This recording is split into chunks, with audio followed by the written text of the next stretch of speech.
Joseph Chilton Pearce said, "What a thing means is to an unknowable extent determined by what we think it means."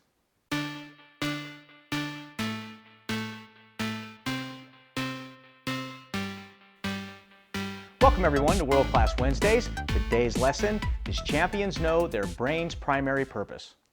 The great ones know the human brain's primary purpose is the preservation of the mind and body.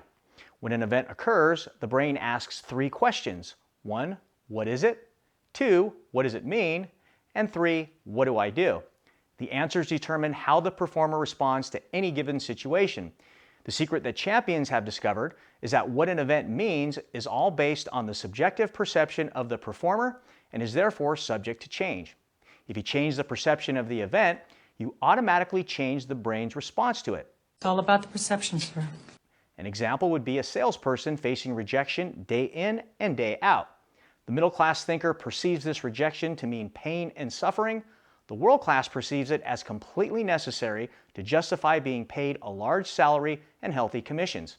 If the champion had the opportunity to remove rejection from the equation, she would refuse to do it. Oh, hell no! Knowing that the job would no longer be worth as much in the marketplace. Instead, she alters her perceptions to empower her as a professional performer. The same scenario could apply to someone in the middle of a divorce. The average thinker perceives the divorce as a personal failure, while the world-class thinker sees it as a learning experience that will make him or her tougher and wiser.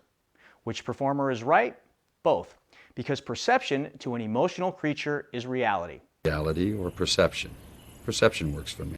It sometimes appears that the masses allow themselves to suffer for the sake of suffering, when all they have to do is make a subtle shift in their perceptions and reprogram what any given event means to them. While both experiencing the same event, the amateurs are suffering while the pros are dancing in the streets. The only difference lies in the way they manage and manipulate their emotions.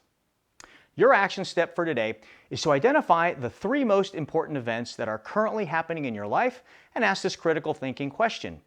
What do I think they mean? And is my perception of these events helping or hurting me?